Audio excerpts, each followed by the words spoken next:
You are going to discuss the very important topic hydrocarbons, which is from the UHS topic 2 organic chemistry. So let's move towards the lecture. Well dear students, सबसे पहले lecture के start में हम जानते हैं कि आज के लेक्चर में हमने कौन कौन से टॉपिक्स पढ़ने हैं जो कि एमडी कैट से एसोसिएटेड हैं. आपके सामने स्लाइड है, आप देख सकते हैं, वहां पे मैंने सिलेबस को हाईलाइट किया है. आप देख सकते हैं ऑर्गेनिक केमिस्ट्री टॉपिक 2 जो है हाइड्रोकार्बन्स का. इसके कॉन्टेंट्स में अल्केन्स की बात की गई है, कंबस्टन की बात की गई है, the mechanism of the free radical substitution in the alkanes उसकी बात की गई है आपके सामने है, जिसमें हम एम्फसाइज करेंगे initiation, propagation and termination of the reaction पर. उसके बाद बात की गई है केमिस्ट्री ऑफ अल्कीन्स की, जिसमें हम अल्कीन्स की प्रिपरेशंस भी देखेंगे और अल्कीन्स के रिएक्शंस भी देखेंगे इन डिटेल, और वो तमाम डाटा देखेंगे कि जो इससे रिलेटेड है और एमडीकैट में पूछा जाता है. फिर आज ही के टॉपिक में हम लोग बात करेंगे हाइड्रोकार्बन्स में बेंजीन्स के हवाले से, एरोमेटिक हाइड्रोकार्बन के हवाले से, जिसमें बेंजीन को अंडर डिस्कशन लाएंगे.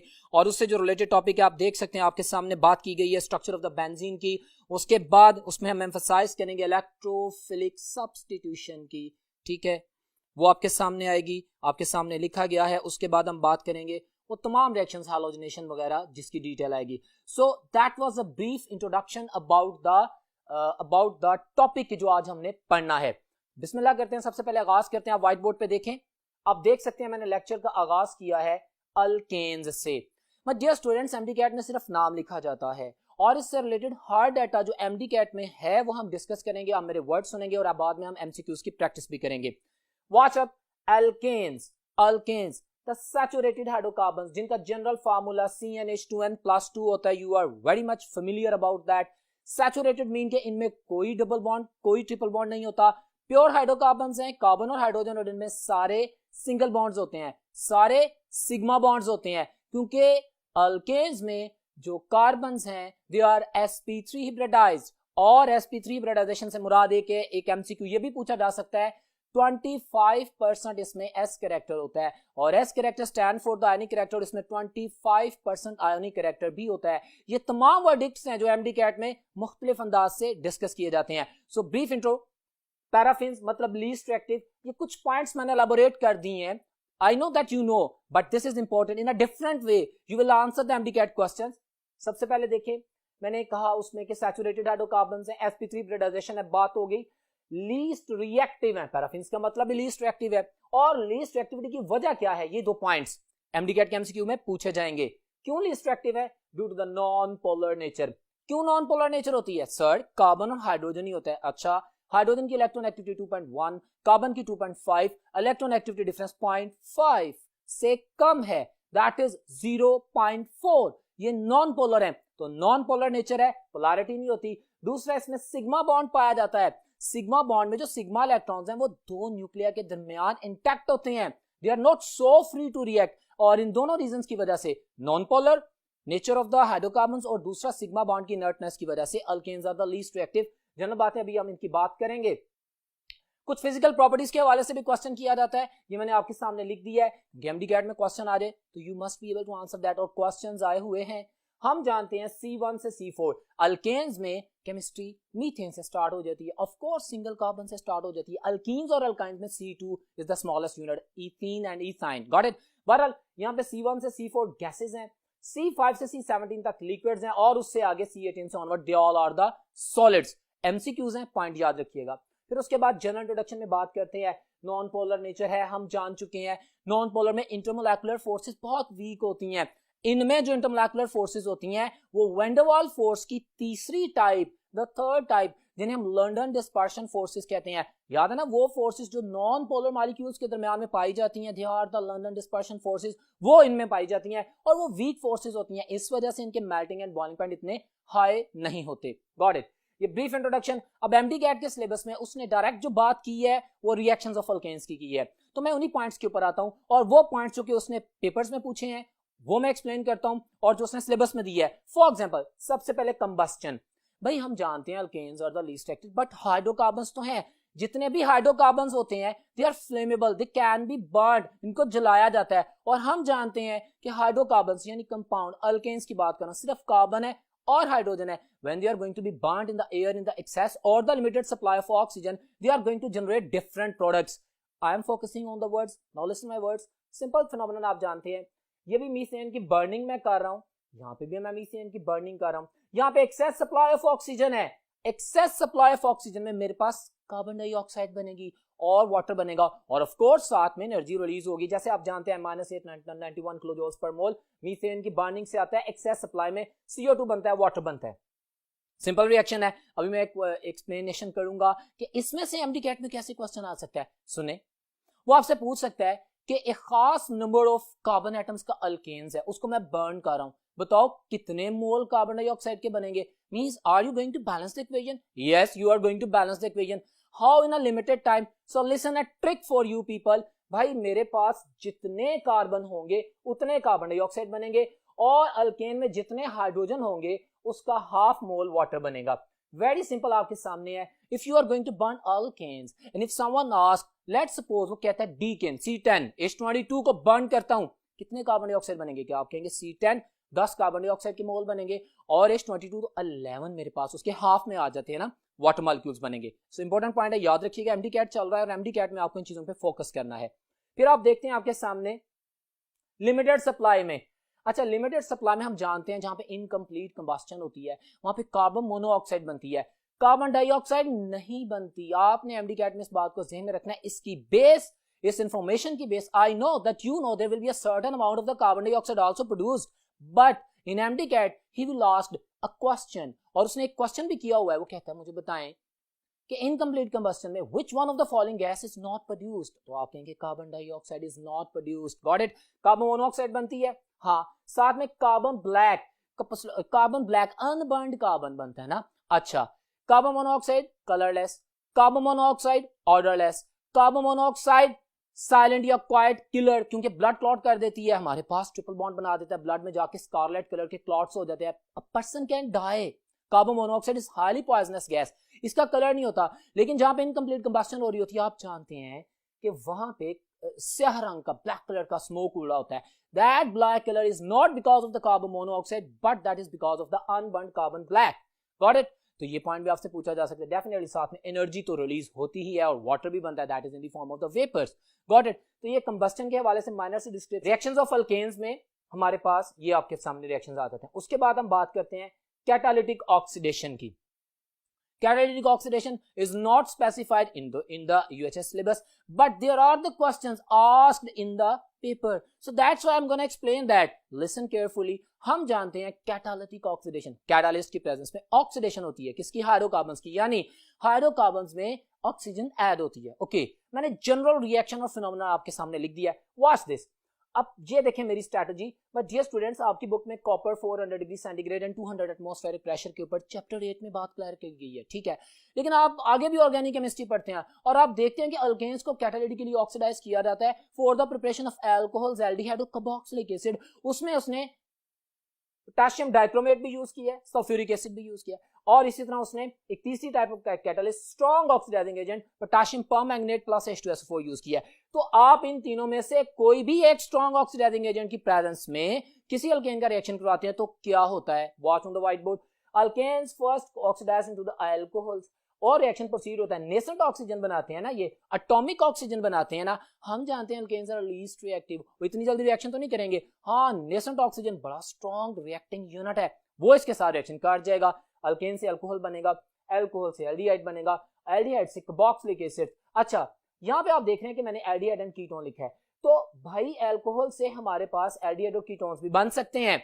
अगर मेरे पास कोई ब्रांच्ड अल्केन आ गया, ऐसा अल्केन जिसमें ब्रांच पे ऑक्सीडेशन हो गई, तो भाई मेरे पास कीटोन्स भी बनते हैं। Yes, you better know, primary alcohols are going to generate aldehydes, secondary alcohols are going to produce the ketones. तो एल्डिहाइड और कीटोन्स दोनों बनते हैं। अहम पॉइंट है, याद रखिएगा for you people.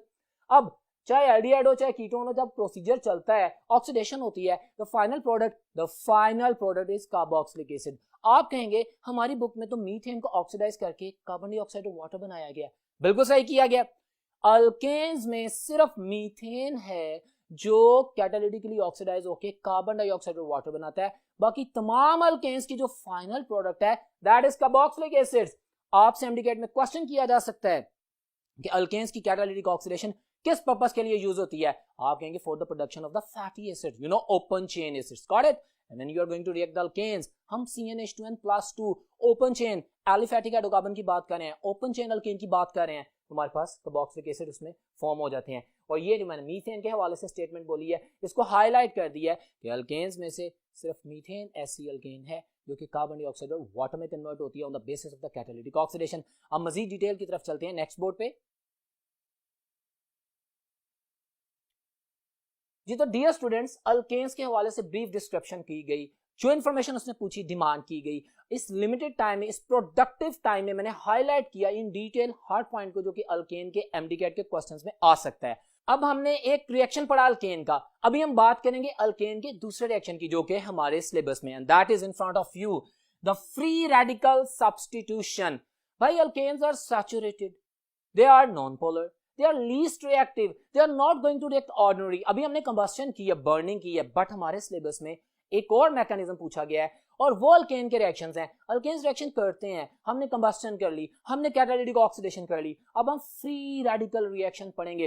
What do you mean by free radical substitution? भाई अल्केन्स में तमाम कार्बन के बॉन्ड्स फुलफिल्ड हैं, इसका रिएक्शन सिर्फ एक सूरत में होगा कि इसके हाइड्रोजन को रिप्लेस करके इसकी जगह पे कोई दूसरी चीज लगाई जाए, रिप्लेसमेंट की जाए, इसको बोलते हैं सब्स्टिट्यूशन। अच्छा, सब्स्टिट्यूशन कई तरह की होती है, इलेक्ट्रोफिलिक सब्स्टिट्यूशन होती है, न्यूक्लियोफिलिक सब्स्टिट्यूशन होती है, बट फ्री रेडिकल सब्स्टिट्यूशन की यहां पे बात होगी। क्यों? Neither electrophile nor nucleophile, because alkanes are non polar, इन पे पॉजिटिव नेगेटिव चार्ज डिस्ट्रीब्यूशन नहीं है, इसलिए इस नॉन पोलर नेचर की वजह से अगर इसमें कोई रिएक्शन होगा तो उसमें एक स्ट्रॉन्ग हमारे पास यूनिट आएगा, that is free radical. Free radicals are always more reactive than ions, एक एमसीक्यू। दूसरी बात, free radicals are generated in the result of the homolysis. What is homolysis? Homo mean same, lysis mean breakage. Homolytic cleavage होती है। आप देखें white board पे मैंने reaction लिखा हैलोजेंस के साथ, चूंकि हमारे सिलेबस में ये है, इसकी मैं डिटेल की बात करता हूं। सबसे पहले मैंने लिखा कि हैलोजेंस आप जानते हैं, फ्लोरीन है, क्लोरीन है, ब्रोमीन, आयोडीन है।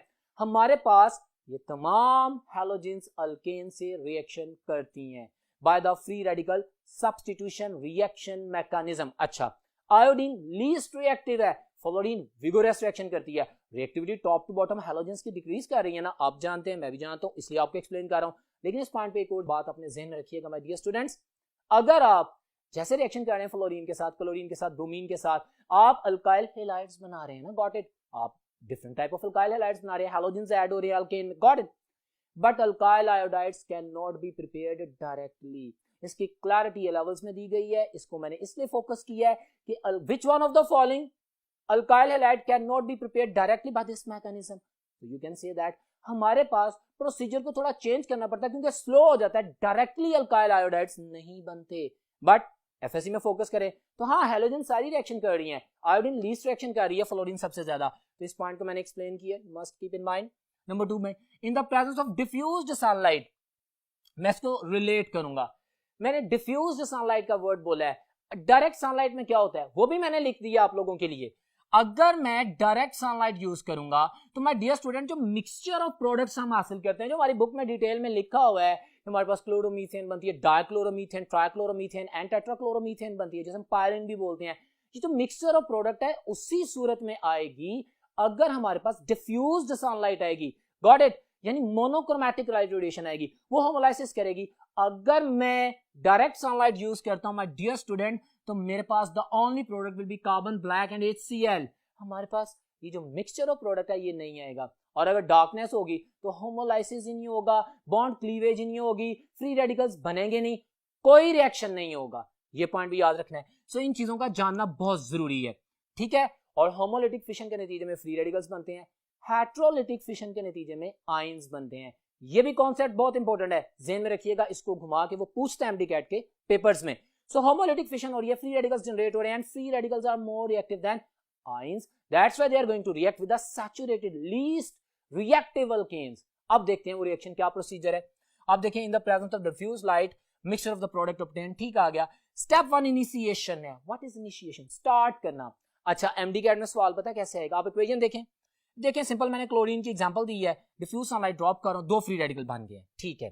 इनिशिएशन आपको डिफरेंट टाइप ऑफ रिएक्शंस दिखाएगा, ए बी सी ऑप्शन में, got it, delta alpha beta delta सब ऑप्शंस में बताएगा, और बताएगा रिएक्शन दे के पूछता ये है कि बताओ कौन सा इनिशिएशन है। ट्रिक ये है, आप देखेंगे प्रोडक्ट साइड पे अगर दो फ्री रेडिकल्स हुए तो that is initiation. Like this, हमारे पास प्रोडक्ट साइड पे दो फ्री रेडिकल बनने हैं, दिस इज इनिशिएशन। अगर रिएक्टेंट साइड पे दो फ्री रेडिकल हुए, कोई भी दो फ्री रेडिकल रिएक्टेंट साइड पे हुए तो दैट इज टर्मिनेशन। और दरमियान में free radical and normal molecule, this is called as the propagation. Reaction initiate होता है, फ्री रेडिकल्स बनते हैं, फ्री रेडिकल अटैक करता है। सिंपलेस्ट एग्जांपल दी है मीथेन की, मार्च गैस जिसे बायोगैस भी कहते हैं, गॉट इट। तो ये मेरे पास अटैक करता है, ये जो फ्री रेडिकल है ये हाइड्रोजन को लेके HCl बना देता है। It is not reacting unit, got it, ये ज़हन में रखना है। आपको वो ट्रिक करना चाहेगा, this is MDCAT, I am focusing on these words, clear है। वो अगर HCl एक रिएक्टेंट साइड पे बना दे और साथ में एक फ्री रेडिकल बना दे, आपसे पूछे क्या ये प्रोपेगेशन, आप कहेंगे नहीं, क्योंकि HCl फ्री रेडिकल के साथ रिएक्शन नहीं कर रहा, गॉट इट, उसको हाइड्रोकार्बन टारगेट ही चाहिए, ठीक है। तो ये पॉइंट भी ज़हन में रखना है। हमारे पास अब प्रोपेगेशन स्टार्ट हो गई है। ये मैंने दो रिएक्शंस लिखे हैं, इसकी डिटेल आप लोग जानते हैं। हमारे पास एक फ्री रेडिकल आएगा, वो दूसरे एक हाइड्रोजन को रिप्लेस कर देगा, फिर वो दोबारा जो हमारे पास ये फ्री रेडिकल है जो कि कार्बन फ्री रेडिकल बन जाएगा, वो मोलेकुलर क्लोरीन पे अटैक करेगा, और यूं एंटागोनिस्टिक पंच रिएक्शन में हमारे पास एक हाइड्रोजन एक क्लोरीन एक हाइड्रोजन एक क्लोरीन रिप्लेस होते जाएंगे until and unless we are going to get the final product के जब हाइड्रोकार्बन की तमाम हाइड्रोजन रिप्लेस हो जाएं, गॉट इट। तो आपके पास मिक्सचर ऑफ प्रोडक्ट्स बन जाते हैं जिनका मैंने नाम बोला है, जैसे मिथाइल क्लोराइड, जैसे क्लोरोमीथेन को मिथाइल क्लोराइड कहते हैं, ये डाइक्लोरोमीथेन को मिथाइलिन डाइक्लोराइड बोलते हैं, CH2 को मिथाइलिन बोलते हैं। MDCAT का क्वेश्चन है, क्लियर नहीं है FSC में, आपको बता रहा हूं, आप याद रखेंगे। और खाली CH को मिथाइलिडीन बोलते हैं। अगर मीथेन में से एक H निकले तो मिथाइल, मिथाइल में से दो H निकले तो मिथाइलिन, मिथाइल में से तीन H निकल जाए तो मिथाइलिडीन, और चार H निकल जाए तो of course simple carbon, got it. ये भी पॉइंट याद रखना है, क्लियर हो गया। अब हमारे पास मिक्सचर ऑफ प्रोडक्ट्स बन जाती है, इनिशिएशन होती है, प्रोपेगेशन होती है, टर्मिनेशन, रिएक्शन स्टॉप हो जाएगा। हम अब देखें एक बात, मैंने यहाँ पे डिफ्यूज लाइट लिखी है, लेकिन यहाँ पे मैंने लाइट नहीं लिखी, मैं स्विच ऑफ कर दूंगा लाइट को ताकि तमाम फ्री रेडिकल्स आपस में कंबाइन हो जाए, फर्दर होमोलिटिक क्लीवेज ना हो, फर्दर रिएक्शन के प्रोसीजर को प्रोसीड ना किया जाए, तो टर्मिनेशन हो जाती है। हम जहां पे जो डिजायर्ड प्रोडक्ट हासिल करना चाहते हैं उस स्टेज के ऊपर हम डिफ्यूज लाइट को बंद कर देते हैं, उसको ऊपर सप्लाई नहीं करते, तो हमारे पास वो टर्मिनेट हो जाता है, रिएक्शन खत्म हो जाता है, फ्री रेडिकल्स कंबाइन हो जाते हैं और जो भी प्रोडक्ट बननी होती है वो बन जाती है, गॉट इट। तो ये तीन स्टेप्स हैं, इससे रिलेटेड जो MCQ आपसे पूछे जाएंगे अल्केन्स के हवाले से आपको मैंने क्लियर किए हैं। मैं इससे रिलेटेड तमाम MCQs की प्रैक्टिस अभी करवाऊंगा, लेकिन अभी हम बात करेंगे अल्केन्स की। बहुत से MCQs हैं, वेरी वेरी इंपॉर्टेंट MCQs हैं, मैं उनकी स्लाइड्स अभी आपको बाद में दिखाता हूं, पहले हम अल्केन्स की बात करते हैं। What do you mean by alkenes? Unsaturated hydrocarbon, general formula CnH2n। हाँ, इस हाइड्रोकार्बन है, ये भी hydrocarbon, pure carbon and hydrogen, इसके अलावा कुछ भी नहीं, लेकिन ये अनसैचुरेटेड है, मींस इसमें एक पाई बॉन्ड लाजमी होगा, मतलब एक डबल बॉन्ड जरूर होगा, and you know in a double bond one sigma bond and one pi bond is present, got it. तो ये मैंने कुछ पॉइंट लिखे, जनरल फार्मूला लिखते हैं, इनको ओलेफिन्स कहते हैं, बिकॉज ऑयल फॉर्मिंग, नेचुरली हमारे पास जितने ऑयल्स हैं they are unsaturated containing double bond, so that's why they are commonly called as the olefins, ठीक हो गया। अभी मैं CnH2n की अगर बात कर रहा हूं ना, तो ये वो जनरल फार्मूला है जो कि मोनोइन्स हैं जिनमें सिर्फ एक डबल बॉन्ड है। ऑफ कोर्स जितने डबल बॉन्ड ऐड होते जाएंगे उतने H2 मॉलिक्यूल रिप्लेस करते जाएंगे, अनसैचुरेशन बढ़ती जाएगी, क्लियर हो गया। तो ये फैक्टर भी ध्यान में रखना है। वॉच दिस, अनसैचुरेटेड है, at least one double bond is present, general formula बता दिए, ओलेफिन्स बता दिए, they are the most reactive hydrocarbons. How, why?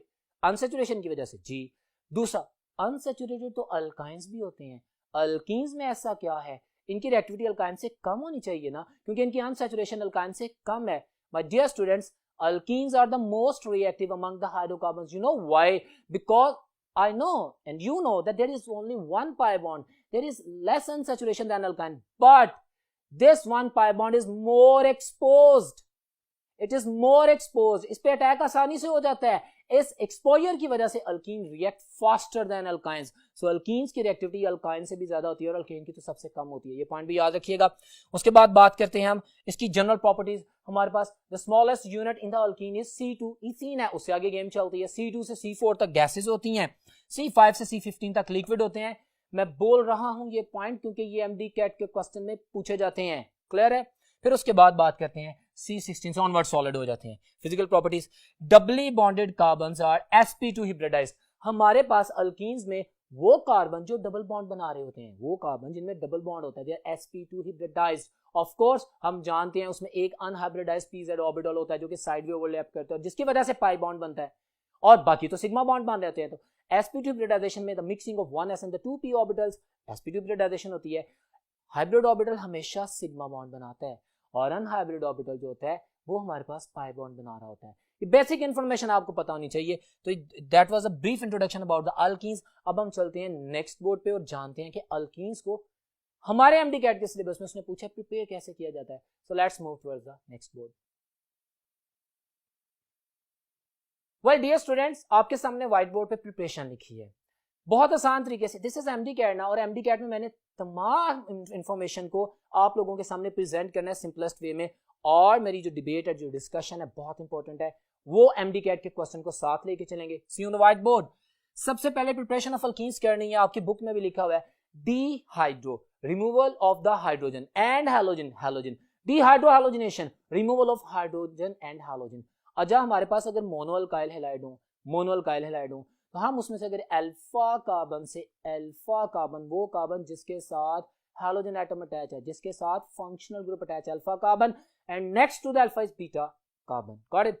Alpha carbon से हैलोजन निकलता है, बीटा कार्बन से हाइड्रोजन निकलता है, और डेफिनेटली उसके रिमूवल के बाद एलिमिनेशन रिएक्शन कौन सा है? बीटा एलिमिनेशन रिएक्शन मैकेनिज्म है। ये एमडी कैट के क्वेश्चंस हैं, बीटा एलिमिनेशन रिएक्शन है। हमारे पास अल्कीन्स की प्रिपरेशन में जितने भी हम एलिमिनेशन रिएक्शन करते हैं, they are the beta elimination reactions, they are the beta elimination reactions. Clear है? अब सुने, dehydrogenation of the monoalkyl halide in the presence of alcoholic base।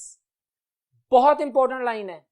मैं आपके सामने सिमिलर रिएक्टेंट रखता हूं, मैं आपके सामने मोनोअल्काइल हैलाइड प्लेस करता हूं, उसके साथ मैं बेस भी रखता हूं, मैं मीडियम एक्वस कर देता हूं। मेरा वर्ड सुनिएगा, अगर मैं वर्ड एक्वस वो यूज करता हूं, एक्वस बेस में स्ट्रॉन्गर न्यूक्लियोफाइल होता है, ठीक है, और उसमें फिर न्यूक्लियोफिलिक सब्स्टिट्यूशन रिएक्शन होता है। अगर एक्वस बेस यूज करेंगे मोनोअल्काइल हैलाइड के साथ रिएक्शन में, तो एल्कोहल्स बनेंगी। हम बनाना चाह रहे हैं अल्कीन्स, इसलिए the word very important, we shall use alcoholic base, क्योंकि एल्कोहलिक कंडीशन में this will function as a strong base, और हम लोग जानते हैं कि beta elimination reaction occurs in the presence of strong base. Reaction बड़ा सिंपल है, आपके सामने है। हमारे पास अल्फा कार्बन से हाइड्रोजन, बीटा से हाइड्रोजन निकलती है, बीटा कार्बन है, उसके साथ हाइड्रोजन, बीटा हाइड्रोजन है, और हमारे पास वो रिमूव होके अल्कीन्स बना देते हैं। Now this third very important point, my dear students, let's suppose मैं आपके सामने एक एमसीक्यू भी प्लेस करूंगा। मेरे पास मोनोअल्काइल हैलाइड है, जैसे neopentyl chloride, neopentyl chloride, you know the structure of the neopentane very well, उसके साथ नियोपेंटाइल यूनिट बना के क्लोरीन लगा दो। अल्फा कार्बन के पास हैलोजन है जी, बट बीटा कार्बन के पास हाइड्रोजन नहीं होती, तो रिएक्शन नहीं होगा। बीटा एलिमिनेशन रिएक्शन के लिए जरूरी है कि बीटा कार्बन के पास हाइड्रोजन हो। क्लियर है? तो तमाम मोनोअल्काइल हैलाइड्स भी डीहाइड्रोजनेशन नहीं करते, सिर्फ वो करते हैं कि जिनके पास बीटा हाइड्रोजन होती है। कंडीशंस यही है, अल्कोहलिक OH की प्रेजेंस में रिएक्शन होता है, अल्कीन्स बन जाती हैं। फिर डिहाइड्रेशन ऑफ अल्कोहल से अल्कीन बनाई गई है, बड़ा सिंपल, बड़ा पॉपुलर फिनोमेनन है। You know what is the difference between drying and dehydration? This is also a related question of the MD CAT. मैं अगर कहता हूं कि मेरे पास concentrated H2SO4, let's suppose H2SO4 drying agent भी है, डिहाइड्रेटिंग एजेंट भी है, कॉन्सेंट्रेटेड H2SO4 मैं अगर यूज कर रहा हूं और वो मॉइस्चर को एब्जॉर्ब कर रहा है, यानी ऑलरेडी वाटर मॉलिक्यूल को एब्जॉर्ब कर रहा है, तो दिस इज ड्राइंग फिनोमेनन। हाँ, अगर वो मेरे पास किसी बॉन्ड को तोड़ के केमिकल चेंज करता है, डिहाइड्रेशन होती है, तो वो भी है तो dehydration. Dehydration is a chemical change and drawing is a physical change. अब डिहाइड्रेशन करनी है हमने किसकी? अल्कोहल्स की। अब ये कुछ पॉइंट्स मैंने एलैबोरेट कर दिए हैं जिसमें आप अंडरस्टैंड कर सकेंगे। आप देखें, बीटा एलिमिनेशन रिएक्शन है, मैंने अभी बोला कि बीटा एलिमिनेशन रिएक्शंस हैं हमारे पास, जितनी भी एलिमिनेशन पढ़ रहे हैं for the preparation of alkenes, क्योंकि एडजेसेंट कार्बन एटम्स के पास बॉन्ड आ रहा है ना, तो उन दोनों यूनिट्स में से हम रिमूवल करेंगे ना, तो बीटा एलिमिनेशन रिएक्शंस है। अगर तो मैं माय डियर स्टूडेंट्स ये कैटालिस्ट यूज करता हूं जो कि मैंने आपके सामने हाईलाइट की है, एल्यूमिना एट 340 to 450, तो चाहे अल्कोहल प्राइमरी हो, चाहे सेकेंडरी हो, चाहे टर्शियरी हो, फर्क नहीं पड़ता, डिहाइड्रेशन हो जाएगी। कंडीशंस यही रहेंगी। एल्यूमिना 340 to 450 ये अकेला अपने इसी मोड में रिमूवल करेगा, डिहाइड्रेशन करेगा और हमारे पास अल्कीन्स बन जाएंगी। वो भी मैकेनिज्म आपके सामने, अल्फा से OH निकलेगा, बीटा से हाइड्रोजन निकलेगी, अल्कीन्स बन जाएंगी, चाहे प्राइमरी हो, चाहे सेकेंडरी हो, चाहे टर्शियरी हो। But important point, watch this, अगर मैं कंसंट्रेटेड H2SO4 डिफरेंट परसेंटेजेस में यूज कर रहा हूं, आप देख रहे हैं ना भाई, मैं तो डिहाइड्रेशन ही पढ़ रहा हूं, ठीक है, और डिहाइड्रेशन में मैंने H2SO4 यूज किया, टेम्परेचर यूज कर रहा हूं। बट एक चीज आप ऑब्जर्व कीजिए, very important for the MCAT MCQs, अगर तो मैं प्राइमरी अल्कोहल यूज कर रहा हूं तो मुझे ज्यादा drastic and tough and vigorous conditions चाहिए, मुझे एसिड की कॉन्सेंट्रेशन भी ज्यादा चाहिए, that is 75% according to your book, और टेम्परेचर भी ज्यादा 140 to 170 डिग्री सेल्सियस। अच्छा, प्राइमरी अल्कोहल्स तब डिहाइड्रेट होंगी, अदरवाइज नहीं होंगी। हाँ, सेकेंडरी अल्कोहल्स में 60% H2SO4 100 डिग्री सेंटीग्रेड पे काम हो जाएगा, डिहाइड्रेशन हो जाएगी। अगर मैं 20% H2SO4 85 डिग्री सेल्सियस पे करता हूं तो टर्शियरी अल्कोहल हो जाएंगी। ऐसा क्या है और क्यों है कि अगर मैं concentrated H2SO4 with temperature use करता हूं तो मेरे पास टर्शियरी अल्कोहल्स ज्यादा आसानी से डिहाइड्रेट हो जाती हैं? Why? My dear student, now listen my words, tertiary alcohols are more reactive than the secondary and the secondary is more reactive than the primary. Question, why? Because it's easy to break a bond between carbon and oxygen in alcohols if the unit is tertiary. अगर tertiary alcohol है तो जो carbon oxygen का bond break करके tertiary carbocation बनता है वो जल्दी बन जाता है, आसानी से बन जाता है। क्यों जल्दी बन जाता है? क्योंकि टर्शियरी कार्बोकेटाइन की पॉसिबल स्टेबिलिटी प्राइमरी कार्बोकेटाइन से ज्यादा है। टर्शियरी कार्बोकेटाइन ज्यादा स्टेबल है, इसलिए वो जल्दी बन जाता है, उसका सर्वाइवल मुमकिन है। प्राइमरी कार्बोकेटाइन तो सर्वाइव ही नहीं कर रहा, वो कहेगा नहीं जब तक नया बॉन्ड बनेगा नहीं मैं नहीं तोड़ूंगा, उसके लिए ड्रास्टिक कंडीशंस चाहिए, और सेकेंडरी इन दोनों के दरमियान में आता है। दिस इज द कॉन्सेप्ट, खुद ही क्वेश्चन करके आंसर कर रहा हूं for your understanding. Watch this. तो अब आपको ये पॉइंट समझ आ गया होगा कि क्यों प्राइमरी हमारे पास लीस्ट रिएक्टिव है, क्यों सेकेंडरी से ज्यादा और टर्शियरी सबसे ज्यादा रिएक्टिव है। This is in the scenario of the stability of the carbocations. ये जल्दी बना देता है टर्शियरी, जल्दी बॉन्ड तोड़ देता है। पहला बॉन्ड जितनी जल्दी टूटेगा दूसरा उतनी जल्दी बनेगा। So very important point two understand, ये आपने याद रखना है, कंडीशंस याद रखनी है। एमसीक्यूज में पूछ सकता है, MDCAT में अभी मैं प्रैक्टिस करवाऊंगा क्वेश्चंस की, वो डिफरेंट स्ट्रक्चर दे देगा, कंडीशंस पूछ लेगा, वो डिफरेंट स्ट्रक्चर देके रिएक्टिविटी ऑर्डर पूछ लेगा, वो डिफरेंट स्ट्रक्चर्स देके रीजनिंग पूछ लेगा जो मैंने एक्सप्लेन की। Got it? अब हम बात करते हैं फर्दर इसकी, और ये प्रोसीजर आपके सामने, अल्फा कार्बन से हाइड्रोक्सिल, बीटा से हाइड्रोजन रिमूव होता है, एल्कीन बन जाती है। तीसरी मेथड ऑफ प्रिपरेशन है डीहैलोजिनेशन, डी रिमूव करना, हैलोजिनेशन, हैलोजिनेशन हैलोजन को, ठीक है, रिमूवल ऑफ द हैलोजेंस। कौन से कंपाउंड? विसिनल डायहैलाइड्स। यू नो हमारे पास 3 तरह के डायहैलाइड्स होते हैं, जैसा कि मेरे पास आइसोलेटेड डायहैलाइड्स। ये क्या होते हैं कि एक लंबी चेन है, 2 हैलोजन एटम एक कंपाउंड में मौजूद है, डायहैलाइड तो है लेकिन उसमें गैप काफी ज्यादा है, अच्छा उसको आइसोलेटेड डायहैलाइड बोलते हैं। अगर 2 हैलोजन एटम एडजेसेंट यानी साथ साथ वाले कार्बन एटम्स पे हैं तो they are called as vicinal dihalides, adjacent carbon atom पे विसिनल डायहैलाइड्स। और अगर एक ही कार्बन एटम पे 2 हैलोजन एटम अटैच हो तो they are called as geminal dihalides. Anyhow come to the point, मैं बात कर रहा हूं विसिनल डायहैलाइड्स की। आपके सामने मैंने रिएक्शन लिखा है, ये 1,2-डाइब्रोमोइथेन एक स्ट्रक्चर है, आपके सामने मॉलिक्यूल है, आपको प्रेजेंट किया, जिंक मेटल के साथ in the medium of a polar solvent reaction करता है। इट्स वेरी सिंपल, आपके पास ZnBr2 बन गया, X2 आ सकता है, Cl2 आ सकता है, कुछ भी आ सकता है, और यूं आपके पास अल्कीन बन जाती है। तो डीहैलोजिनेशन से अल्कीन बन गई, ये भी पता होना चाहिए, क्वेश्चन पूछ सकते हैं। उसके बाद partial hydrogenation of the alkynes, beautiful thing. उसने मुझे MDCAT में सिर्फ कहा था बताओ अल्कीन की प्रिपरेशन करनी है। हम जानते हैं हाइड्रोजनेशन, एडिशन ऑफ हाइड्रोजन, ठीक है, हम जानते हैं कि एडिशन ऑफ हाइड्रोजन से मतलब एक पाई बॉन्ड खत्म हो जाता है। मैं बनाना चाह रहा हूं अल्कीन। हम जानते हैं हाइड्रोजनेशन में, जैसे कि अल्केन्स के रिएक्शंस की अगर आप प्रिपरेशन की डिटेल आपके ज़हन में रखें, आप जानते हैं हम रूम टेम्परेचर पे प्लैटिनम मेटल यूज करते हैं, या प्लैटिनम मेटल रूम टेम्परेचर पे यूज करते हैं, या निकल यूज करते हैं 250 डिग्री सेंटीग्रेड पर, या रेनी निकल यूज करते हैं। सबैटियर सैंडेंस रिएक्शन है रेनी निकल का यूज 100 डिग्री सेल्सियस पे और 3 एटमॉस्फेरिक प्रेशर पे हाइड्रोजन का मॉलिक्यूल ऐड हो जाता है, अल्केन्स बन जाती हैं। अब अगर ये जो कैटलिस्ट मैंने बोलने हैं, प्लैटिनम रूम टेम्परेचर पे, या निकल टेम्परेचर पे, या रेनी निकल लो टेम्परेचर पे, हाई प्रेशर पे, इनमें मैं हाइड्रोजन ऐड करता हूं ना अल्कीन में, तो ये अल्काइन से अल्कीन बनाएंगे, अल्कीन से अल्केन बनाएंगे, रिएक्शन दरमियान में नहीं रुकेगा। मैं बनाना क्या चाह रहा हूं अल्कीन। अगर मैंने अल्कीन की प्रिपरेशन करनी है तो मुझे क्या करना पड़ेगा, मुझे कोई ऐसा कैटलिस्ट यूज करना पड़ेगा कि सिर्फ एक स्टेप हाइड्रोजनेशन हो, मैं अल्काइंस में हाइड्रोजन ऐड करूं और सिर्फ अल्काइन से अल्कीन बने, बात खत्म हो जाए। उसके लिए the very important question in front of you, आप दो कैटलिस्ट यूज करते हैं, platinum barium sulphate in the presence of quinoline.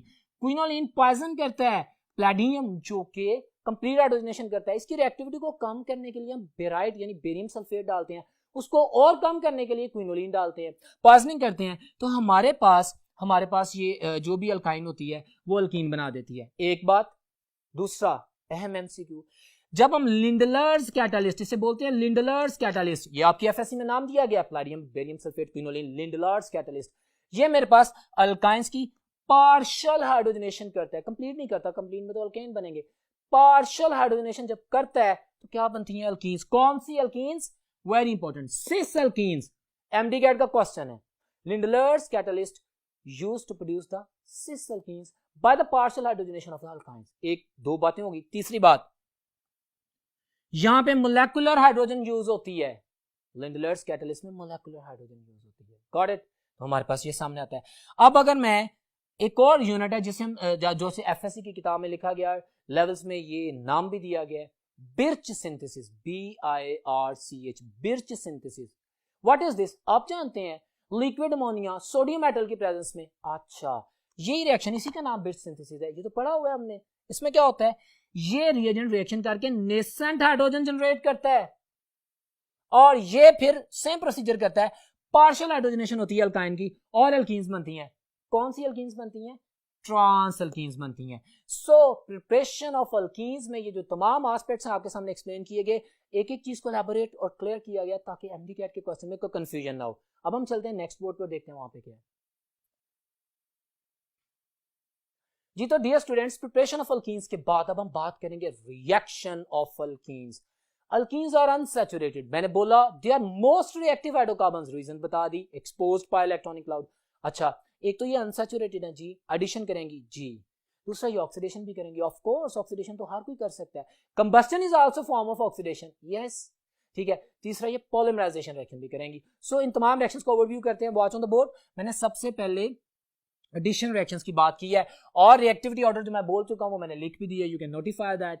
अच्छा, एडिशन रिएक्शंस में सबसे पहले हाइड्रोजनेशन, नाम से जाहिर है एडिशन ऑफ हाइड्रोजन, अल्कीन्स में हाइड्रोजन ऐड करेंगे, अनसैचुरेशन खत्म हो जाएगी, अल्केन्स बन जाएंगे। आप देखें अल्कीन्स में हाइड्रोजन ऐड किया, अल्केन्स बन गए। आप प्लैटिनियम मेटल या प्लैटिनियम मेटल रूम टेम्परेचर पे ले लो, एक्सपेंसिव बहुत है, इसको नॉर्मली वेजिटेबल घी की फॉर्मेशन की जाती है, इससे ऑलिफिन्स वेजिटेबल ऑयल से वेजिटेबल घी बनाया जाता है by the process of hydrogenation by using the catalyst. लेकिन प्लैटिनियम तो बहुत एक्सपेंसिव है, प्लैटिनियम भी बहुत एक्सपेंसिव है, इंडस्ट्रियल से चीप कैटलिस्ट यूज करेगा, निकल जो कि बड़ा सस्ता है, कॉमन नहीं पाया जाता है, वो थोड़ी टेम्परेचर कंडीशंस दे देगा। और यहाँ पे मैंने अभी आपको बताया था, अगर मेरे पास रैनी निकल आ जाए, यू नो रैनी निकल, जिसकी सरफेस एक्टिविटी बहुत ज्यादा होती है, जिसकी रिएक्टिविटी बहुत ज्यादा होती है, जो कि बहुत ज्यादा रिएक्शन को कैटलाइज करता है, गॉट इट।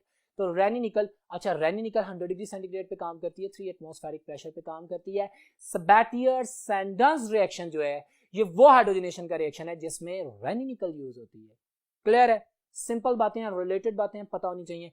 एडिशन हो जाती है, अल्केन बन जाती है। बिल्कुल इसी तरह हमारे पास ये पॉइंट मैंने बता दिया कि वेजिटेबल घी फॉर्मेशन में यूज होता है। हाइड्रेशन, अच्छा आपने एफएससी में पढ़ा, मैं इसको हाइड्रेशन बोल रहा हूँ, आप कहेंगे भाई हाइड्रेशन का नाम तो मैंने नहीं सुना, addition of water is called hydration. अच्छा, आपने रिएक्शन पढ़ा हुआ है बुक में, एडिशन ऑफ सल्फ्यूरिक एसिड, मैंने उसकी डिटेल बताई, मेरे वर्ड सुनिएगा। सल्फ्यूरिक एसिड कॉन्सेंट्रेटेड यूज होता है, कॉन्सेंट्रेटेड, कोई वाटर नहीं है, कोई डिल्यूशन नहीं है, गॉट इट। ये अल्कीन में ऐड हो जाता है, सिंपल एडिशन हो जाती है। ये मेरे पास पॉजिटिव यूनिट है, नेगेटिव यूनिट है, एक के पास पॉजिटिव एक के पास नेगेटिव चला जाता है, और यहाँ पे मेरे पास एडिशन ऑफ सल्फ्यूरिक एसिड हो जाती है। अभी मार्कोवनिकोव रूल भी डिस्कस करूंगा, बट ये सिंपल एक्सप्लेनेशन करने के बाद वॉच दिस। अच्छा, अब अगर उस अल्काइल हाइड्रोजन सल्फेट यानी यहाँ पे इथाइल हाइड्रोजन सल्फेट है, इसको मैं वाटर के साथ बॉयल करूं एक दो स्टेप में, या मैं डायरेक्ट ऐसा काम करूं कि मैं डिल्यूट सल्फ्यूरिक एसिड यूज कर लेता जिसमें पहले से पानी होता, तो मेरे पास वाटर ही ऐड होता और मेरे पास जो प्रोडक्ट बनती है अल्कोहल बन रही है और H2SO4 as a catalyst recovered हो रहा है।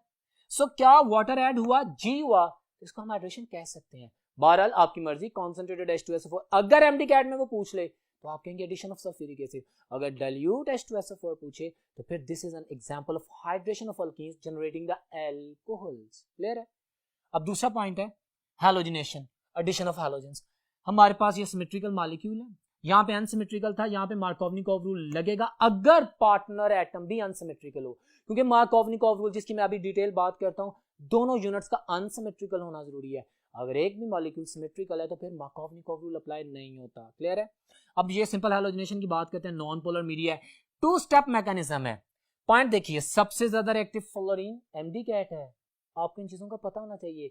यही वो ट्रिक्स हैं जिसकी बेसिस पे आपको टेस्ट करते हैं और आपके नंबर कम आ सकते हैं, और आप इसको ज़हन में रखेंगे और आंसर करेंगे। Got it.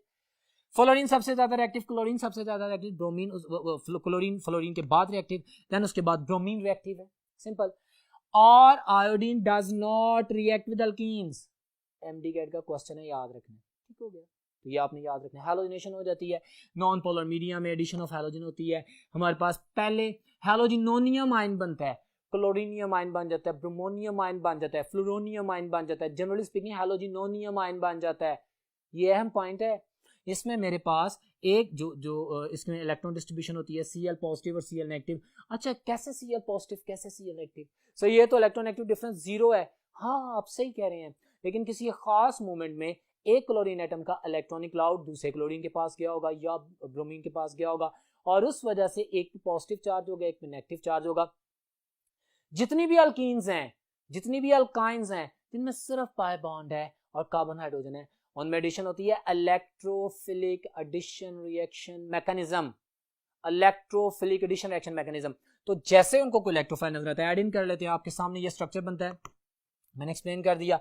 अब ये प्रोसीजर रुकता नहीं है, साथ ही उसी लम्हे इसका जो दूसरा नेगेटिव पार्टनर है वो अटैक करता है इसके ऊपर, और हमारे पास एक विसिनल डाइहैलाइड बन जाता है, ऐड हो जाता है हैलोजन का मॉलिक्यूल इसमें। अच्छा, यहाँ पे एक आप एफएससी का स्टूडेंट किताब में पढ़ेगा, ट्रांस अटैक।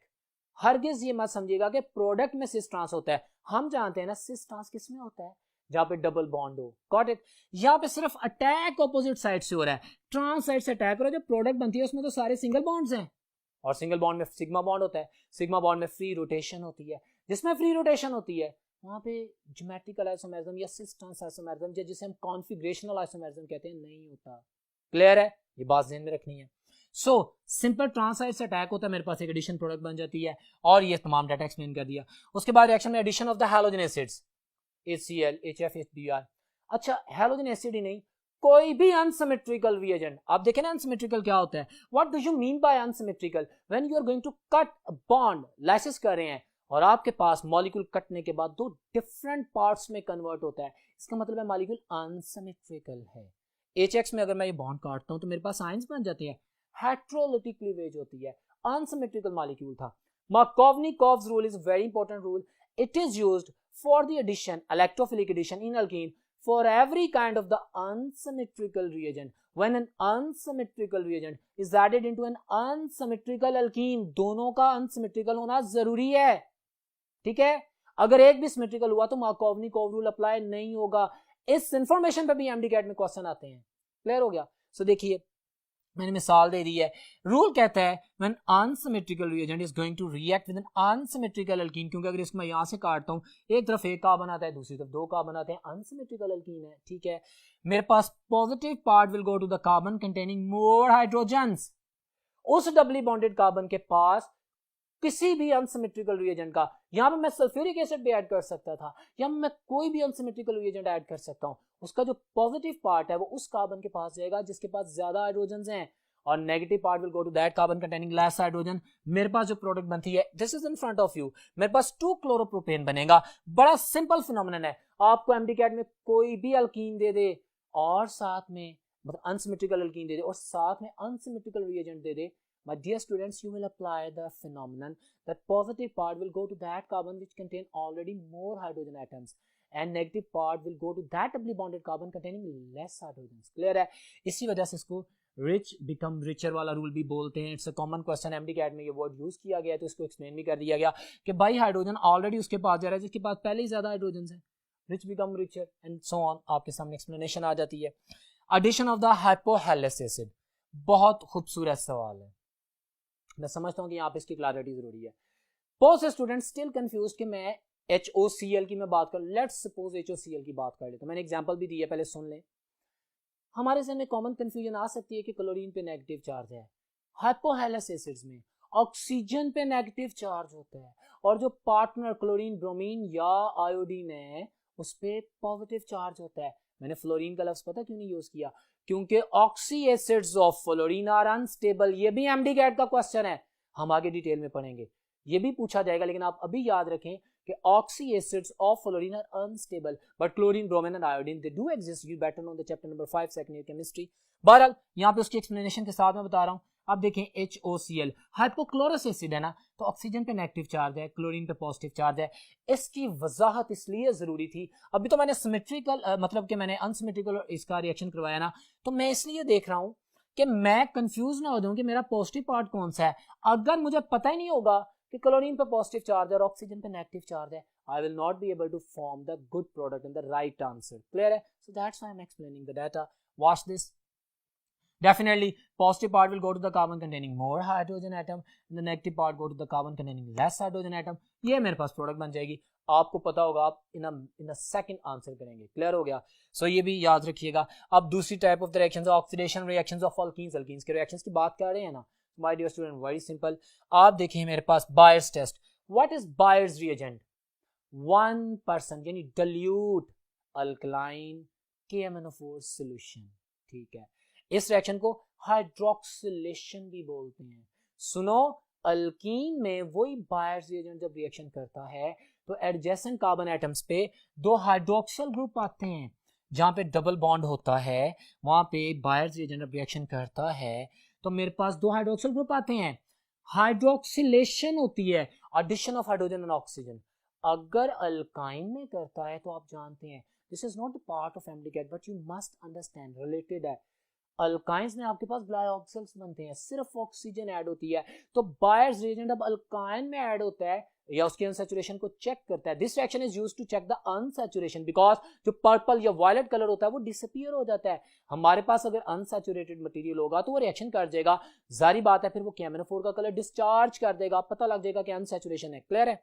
तो ये पॉइंट ध्यान में रखिएगा। एडजेसेंट कार्बन एटम पे हाइड्रोक्सिल ग्रुप आ जाता है, definitely this is used to check the unsaturation of the of the hydrocarbons के इसमें डबल बॉन्ड है कि नहीं है। Got it? उसके बाद हम बात करते हैं second oxidation reaction, that is ozonolysis. Popular reaction, ozone is highly reactive, इससे जहां पे भी अल्कीन में डबल बॉन्ड नजर आता है रिएक्शन कर देता है। This reaction is used to locate the position of double bond.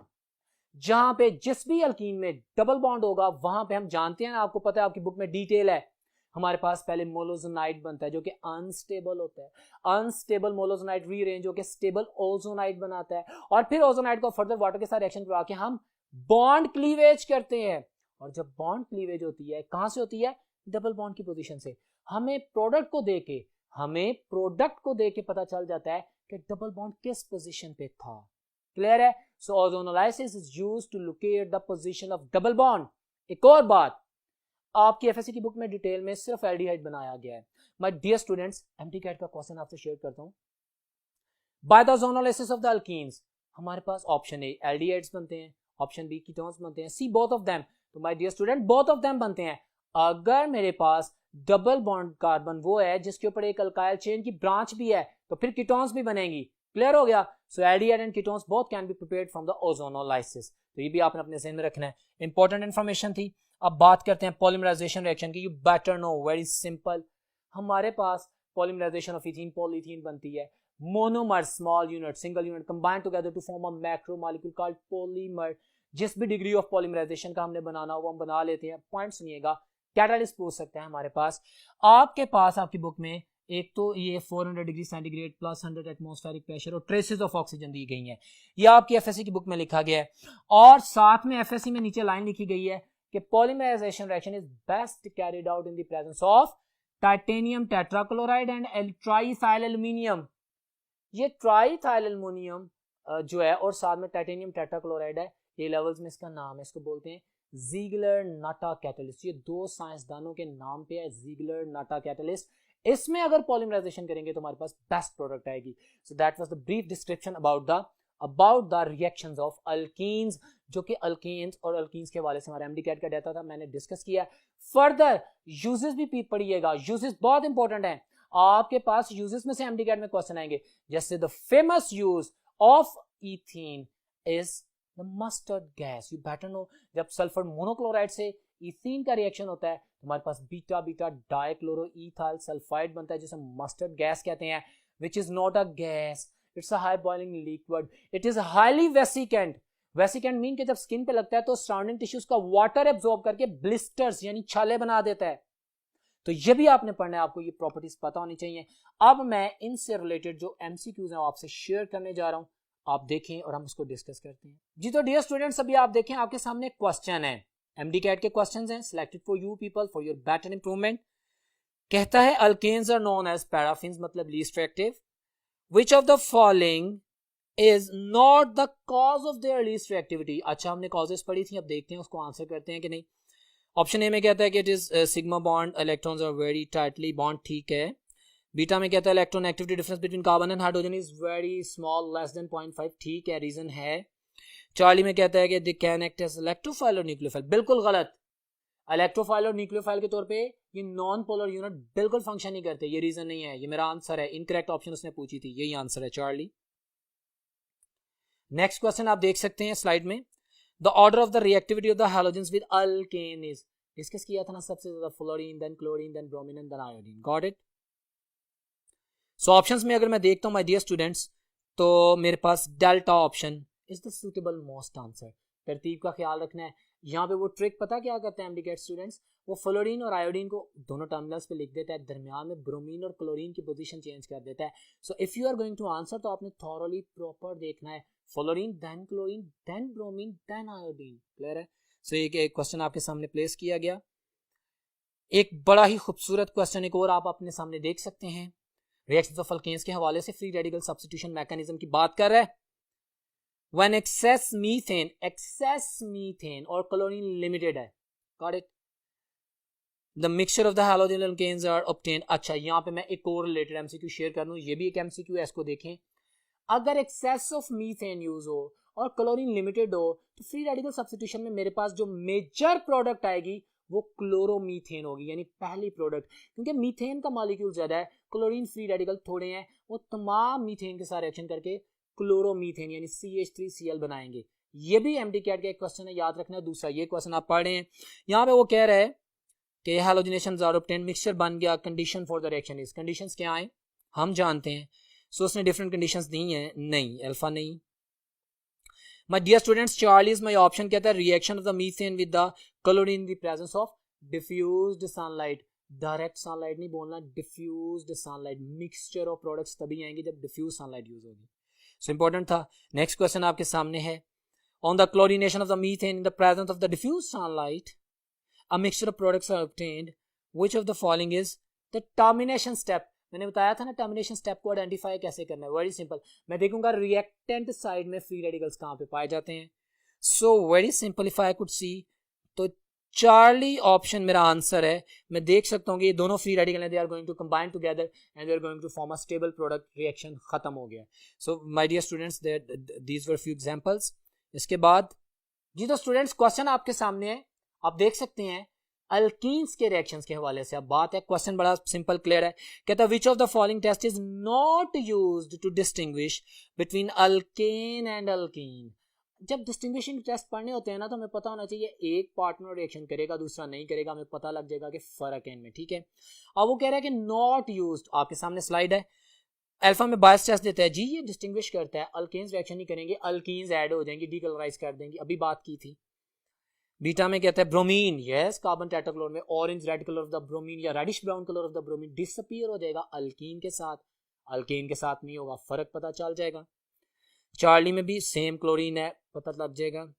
Tolerance test, ये मेरा आंसर है, this can not be used to distinguish between alkanes and alkenes, you know why, because neither alkane nor alkene react with the Tollens reagent. Tollens reagent जानते हैं ना, AgNO3 ammonium hydroxide की presence में Tollens test, और ये किसके साथ reaction करता है, एसिडिक अल्काइंस के साथ करता है, ये अल्कीन और अल्केन दोनों के साथ रिएक्शन नहीं करता। सो मैं डिस्टिंग्विश नहीं कर सकता, delta is my answer, clear है। बहुत अच्छा सवाल था। एक और क्वेश्चन आपके सामने है, when different alkenes are treated with a hot concentrated Caminophore solution। बहुत खूबसूरत सवाल।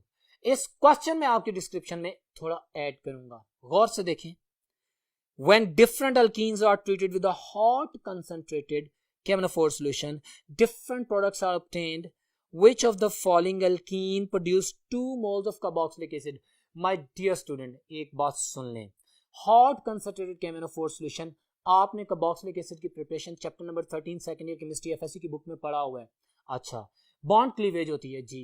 अगर तो मेरे पास अल्कीन का नंबर ऐसा है कि मेरे पास डबल बॉन्ड मिड में पाया जाता है, यानी डबल बॉन्ड के दोनों तरफ कम से कम 2 कार्बन एटम्स हो, तो मेरे पास कार्बोक्सिलिक एसिड बनेगा। अगर डबली बॉन्डेड कार्बन के साथ वही कार्बन और कोई दूसरा कार्बन अटैच नहीं है तो सिर्फ कार्बन डाइऑक्साइड बनेगी। 2 बातें होगी।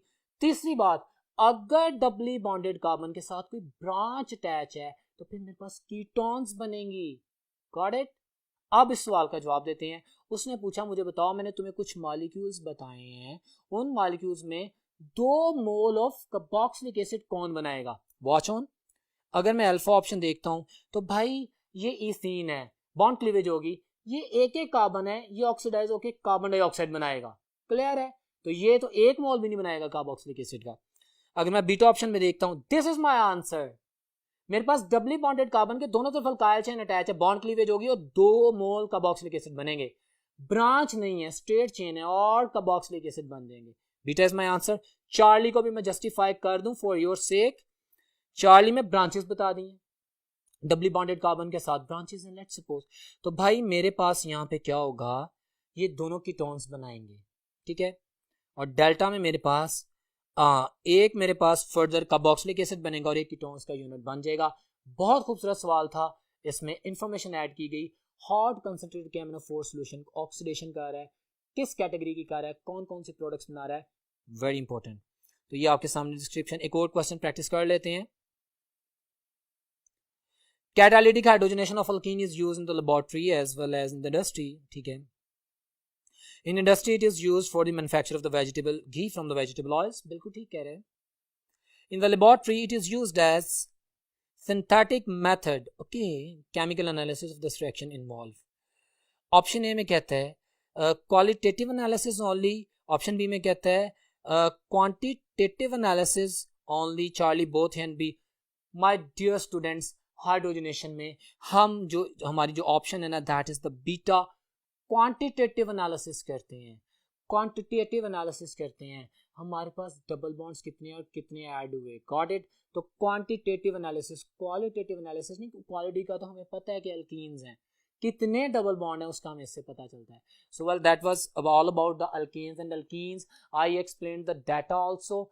और इसके अलावा अभी हमने एक्सेलरेटेड एमसीक्यूज भी पढ़े। अब बात करेंगे हम एरोमेटिक केमिस्ट्री की, एरोमेटिक हाइड्रोकार्बन्स की, बेंजीन की। So move towards the next board.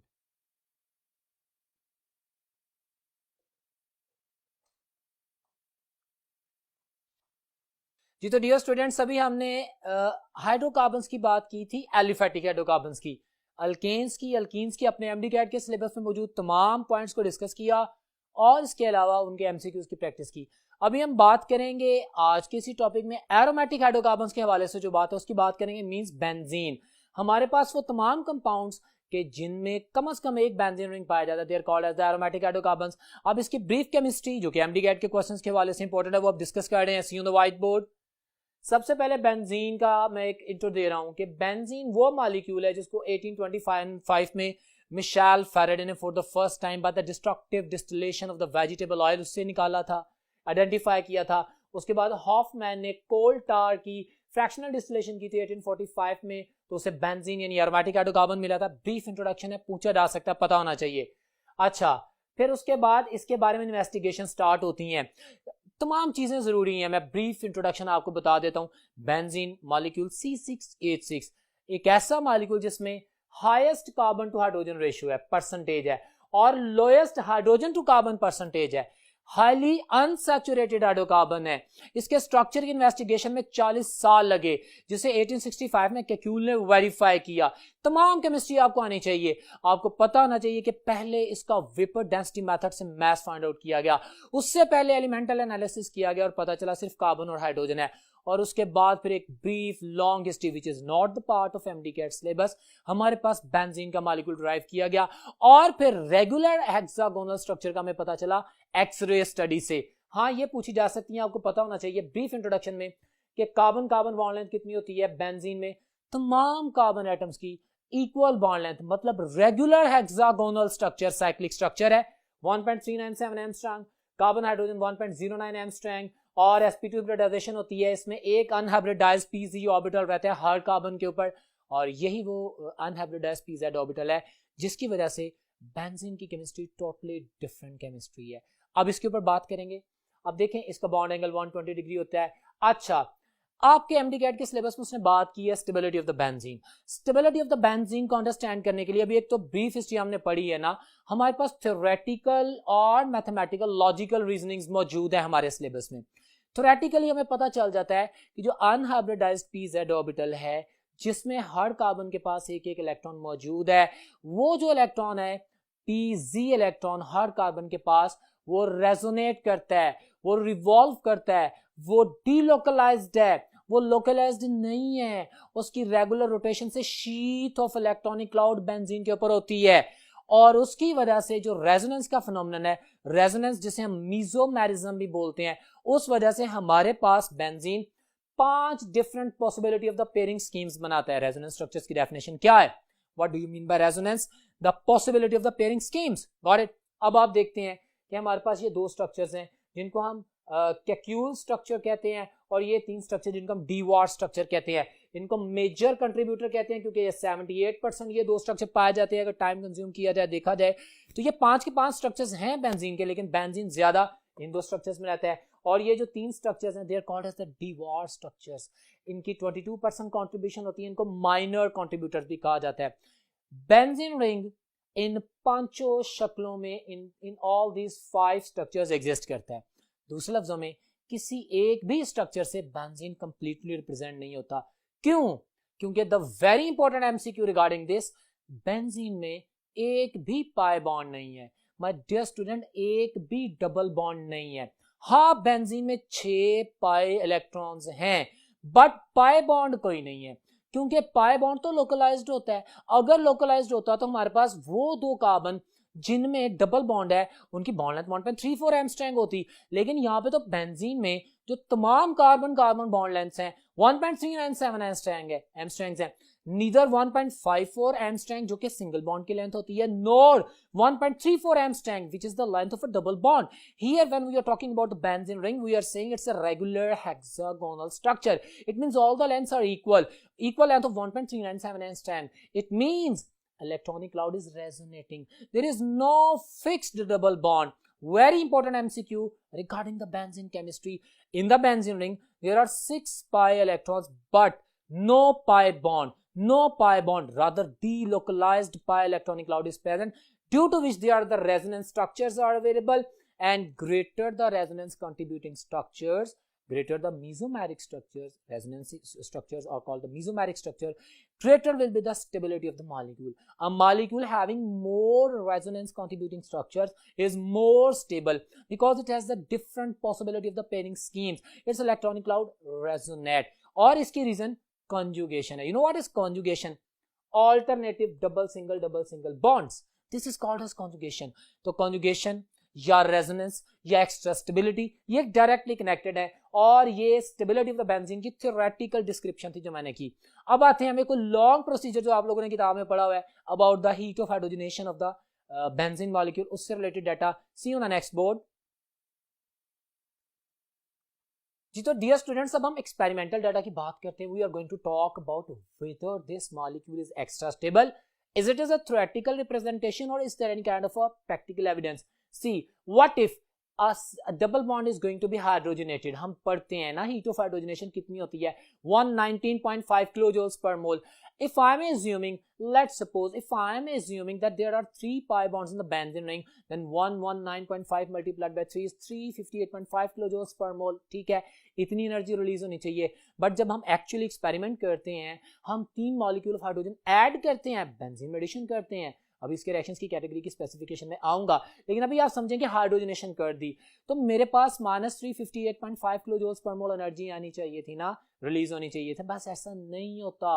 Actual energy is -208 kilojoules per mole. So हमारे पास रेजोनेंस एनर्जी का कॉन्सेप्ट आता है, that amount of energy which is less than the expected energy. You know what is this? Actual heat of hydrogenation से जब estimated heat of hydrogenation को minus करते हैं, हमारे पास actual -208 kilojoules per mole. Estimated अभी मैंने बोला था कि एक बॉन्ड को हाइड्रोजनेट करने के लिए -119.5 kilojoules per mole energy required होती है. 3 के लिए -358.5 kilojoule होगी. जब माइनस करता हूं तो मेरे पास plus. This is a good point. ये एमसीक्यू में एमडीकेट में पूछा जाता है, आपको पता होना चाहिए. The resonance energy of the benzene is +150.5 kilojoules per mole. Greater the resonance energy, greater will be the stability of the molecule. आमतौर पर my dear student, you know that higher the energy of the molecule, less is the stability, but higher the resonance energy of the molecule, more will be the stability. Clear hai? So benzene is extra stable. It is highly unsaturated, but it is stable. It behaving as a saturated molecule just because of its resonance, and resonance brings the extra stability, the extra energy, the resonance energy. Got it? So these all are the interconnected concepts, very much important. You must emphasize on. इसके अलावा आपको पता होना चाहिए atomic orbital treatment. Every carbon atom in the benzene ring is sp2 hybridized. It has 3 hybrid orbitals and 1 unhybridized pz orbital, which is forming an electronic sheath over the above and below the benzene ring. You know, the side wave overlap generates the 2 loops of the electronic clouds. Got it? The pi electron, the pi bond. आपको पता है हमारे पास sandwich structure सामने आता है. तमाम बातें बहुत आसान रिलेटेड है, तमाम बातें डिस्कस कर रहा हूं ताकि एमडीकेट में आपसे पूछा जाए, आपको पता हो. क्लियर हो गया? अब आपके सामने हम इसके कुछ रिएक्शंस की बात करते हैं. माय डियर स्टूडेंट, एमडीकेट में इलेक्ट्रोफिलिक सब्स्टिट्यूशन रिएक्शन शो किया गया. What substitution? जी. Benzene is highly unsaturated. जी. and it's going to be a substituted molecule. Yes, because it is extra stable. अभी पढ़ा है, इसकी रेजोनेंस एनर्जी ज्यादा है, इसके रेजोनेंस कंट्रीब्यूटिंग स्ट्रक्चर्स की वजह से इसकी स्टेबिलिटी ज्यादा है, और जो चीज ज्यादा स्टेबल होती है वो नॉर्मली रिएक्शन नहीं करती.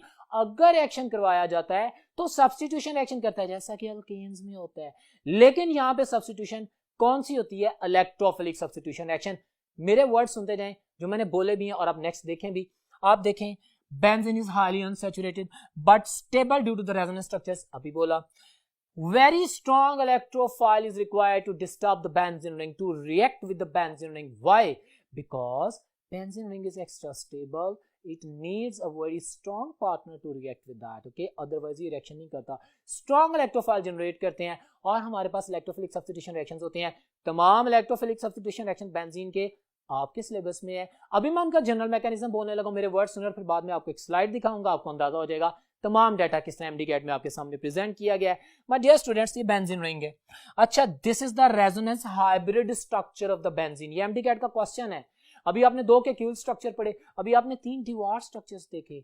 इन 5 स्ट्रक्चर्स में से कोई भी ऐसा तो नहीं है, अभी मैंने बोला था ना, इन 5 स्ट्रक्चर्स में से कोई भी एक स्ट्रक्चर बेंजीन को रिप्रेजेंट नहीं करता. तो ये तमाम डिस्पर्स्ड इलेक्ट्रॉनिक क्लाउड को एक resonance hybrid structure of the benzene की फॉर्म में शो किया जाता है, जो कि ये है. क्लियर है? It's a resonance hybrid structure of the benzene. इस पे एक स्ट्रॉन्ग इलेक्ट्रोफाइल अटैक करता है. Electrophilic substitution, a strong electrophile replaces the weak electrophile. आपके पास कंडीशन कुछ भी हो सकती है, अभी आपको दिखाता हूं. जनरल मैकेनिज्म बता रहा हूं, इसमें भी एमडीकेट के क्वेश्चंस है, मेरे वर्ड सुने. स्ट्रॉन्ग इलेक्ट्रोफाइल अटैक करते हैं, हमारे पास ये फॉर्मेशन आ जाती है. लेट्स सपोज इसको मैं हाफ करके भी रिप्रेजेंट कर सकता था. व्हाट इफ अगर मैंने तो 2 बॉन्ड शो किए होते, आपकी एक्सप्लेनेशन के लिए, अगर मैंने यहाँ पे ये 2 बॉन्ड शो किए होते, let's suppose if I am gonna remove that, तो फिर मेरे पास जो फॉर्मेशन आती है दैट इज लाइक दिस, आपके सामने आ जाती है. अच्छा, यहाँ पे स्ट्रॉन्ग इलेक्ट्रोफाइल ने इलेक्ट्रॉनिक क्लाउड पे अटैक किया, स्नैच किया. वो carbon, you know, the carbon which is under attack, जिस पर अटैक हुआ स्ट्रॉन्ग इलेक्ट्रोफाइल का, अब उसका वो जो पाई इलेक्ट्रॉनिक क्लाउड है वो तो स्ट्रॉन्ग इलेक्ट्रोफाइल ने स्नैच कर लिया, उसके साथ उसने बॉन्ड बना दिया. इलेक्ट्रोफाइल ने जो बॉन्ड बनाया वो सिग्मा बॉन्ड है। अब ये जो अंडर अटैक कार्बन आप देख रहे हैं, इसमें ये कार्बन सारे बॉन्ड सिग्मा बॉन्ड्स बना रहा है, all bonds are sigma bonds. मैं इस कार्बन की बात कर रहा हूं जो अंडर अटैक है, ठीक है। और ये जो सिग्मा बॉन्ड बन रहा है, इसकी वजह से इस इंटरमीडिएट फॉर्मेशन को सिग्मा कॉम्प्लेक्स कहते हैं। अब एक और बात, एमडीकैट में क्वेश्चन पूछा जाता है कि जब इलेक्ट्रोफिलिक सब्स्टिट्यूशन रिएक्शन होता है तो हमारे पास पैटर्न किस तरह चेंज होता है, ज्योमेट्री का। वॉच दिस, ये सारे sp2 हिब्रिडाइज्ड जी, मतलब ये यहां पे ये स्ट्रक्चर था ना, मैंने रिंग बनाया, ये सारे sp2 हिब्रिडाइज्ड हैं जी, प्लेनर स्ट्रक्चर है जी। अब यहां पे अटैक होता है, सिग्मा कॉम्प्लेक्स बनता है, ये एक कार्बन टेट्राहेड्रल ज्योमेट्री शो करता है, नॉन प्लेनर हो जाता है क्योंकि सारे बॉन्ड सिग्मा बॉन्ड बन रहे हैं, ठीक है। और फिर दोबारा जब ये फाइनल प्रोडक्ट में कन्वर्ट होता है दोबारा प्लेनर बन जाता है। ये वर्ड्स एमसीक्यूज में पूछे जाते हैं जो मैंने लिखे आप लोगों के लिए। ये जनरल मैकेनिज्म है। फौरी तौर पर रिंग अपने आप को स्टेबल करता है। आमतौर पे जो कॉम्प्लेक्सेस इंटरमीडिएट होते हैं they are unstable. Sigma complex भी अनस्टेबल है, लेकिन इसकी stability comparative to other intermediate से ज्यादा होती है। पता है क्यों? क्योंकि इसमें ये पॉजिटिव चार्ज भी रेजोनेट करता है और जहां पे भी रेजोनेंस आती है एक्स्ट्रा स्टेबिलिटी आ जाती है। तो बेंजीन के साथ रिलेटेड कॉन्सेप्ट की केमिस्ट्री भी उससे मैच करेगी। बहरहाल फाइनली हमारे पास रिंग अपने आप को रिकवर करता है, प्रोडक्ट बनती है और स्ट्रॉन्गर इलेक्ट्रोफाइल वीकर को रिप्लेस कर देता है। अब ये इलेक्ट्रोफाइल का जो मैंने सब्स्टिट्यूशन का मैकेनिज्म बताया ये सब में सेम है, फर्क सिर्फ इलेक्ट्रोफाइल का आएगा। नाइट्रेशन करेंगे तो नाइट्रोनियम आएगा, NO2 plus ion nitronium ion आएगा। सल्फोनेशन करेंगे तो neutral SO3 is a very strong electrophile, वो आएगा।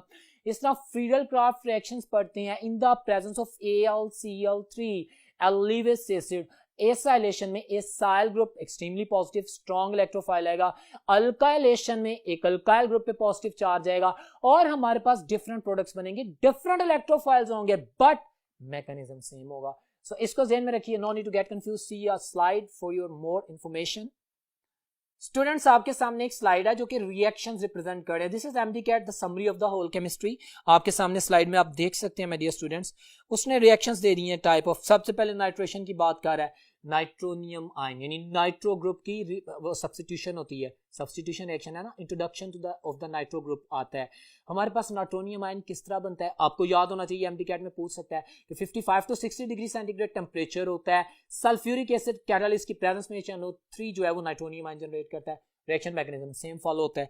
उसके बाद दोबारा सल्फोनेशन की बात है, सिर्फ concentrated H2SO4 at 80 degree Celsius temperature याद रखना है, SO3 trioxide sulphur trioxide neutral is a very strong electrophile, वो जनरेट होता है, मैकेनिज्म यही फॉलो होता है, आपके पास प्रोडक्ट बनती है। आप देख रहे हैं Friedel craft reaction, alkylation, alkyl halide का रिएक्शन करवाते हैं अल्काइल क्लोराइड का AlCl3 के साथ, AlCl3 लीविस एसिड है, अल्मोनियम का ऑक्टेट पूरा नहीं है, वो लॉन पेयर स्नैच करके AlCl4 नेगेटिव बनता है और R पॉजिटिव बन जाता है जो कि स्ट्रॉन्ग इलेक्ट्रोफाइल है। सेम रिएक्शन मैकेनिज्म, बाद में प्रोडक्ट की रिकवरी हो जाती है। इसी तरह फ्रीडल क्राफ्ट एसाइलेशन में आप लोगों के सामने डिफरेंट काइंड्स ऑफ रिएक्शन होते हैं। वेल माय डियर स्टूडेंट्स, आपके एमडीकैट के सिलेबस में आपने स्लाइड को देखा, उसमें जो मैंने डिस्क्रिप्शन दी है, जो जनरल मैकेनिज्म बताया, जो बातें की हैं, वो इस स्लाइड में कंप्लीटली एक्सप्लेन कर रही हैं। एमडीकैट में इनसे रिलेटेड कोई भी क्वेश्चन आ रही है, यू विल प्ले वेल इंशाल्लाह। सो let's move towards the next board और देखते हैं वहां पे क्या है। Well, dear students, there are many reactions of the benzene, but हम अपने MDCAT के जो हाइड्रोकार्बन का सिलेबस है उसके मुताबिक चल रहे हैं। मैंने उसमें पढ़ाया, आपको बताया, स्टार्ट में इंट्रो दिया था कि hydrogenation, introduction of the hydrogen. अच्छा, बेंजीन हाईली अनसैचुरेटेड है जी, और इस वजह से ये सब्स्टिट्यूशन रिएक्शन शो करता है। बट अगर ड्रास्टिक कंडीशन दे दी जाए, टफ कंडीशंस दे दी जाए, बहरहाल अनसैचुरेटेड है, ये एडिशन रिएक्शंस भी करता है। तो बेंजीन सिर्फ दो रिएक्शन जो है ना वो कैटेगरी नहीं, पॉलीमराइजेशन नहीं करता और एलिमिनेशन रिएक्शन नहीं करता। बेंजीन एडिशन रिएक्शन करता है, बेंजीन सब्स्टिट्यूशन रिएक्शन करता है, बेंजीन ऑक्सीडेशन रिएक्शन करता है, बेंजीन पॉलीमराइजेशन रिएक्शन नहीं करता, बेंजीन एलिमिनेशन रिएक्शन नहीं करता। ठीक है, अब हाइड्रोजनेशन एक एडिशन रिएक्शन है। ये वो रिएक्शन है जिसमें बेंजीन का रिंग इन्वॉल्व हो जाता है।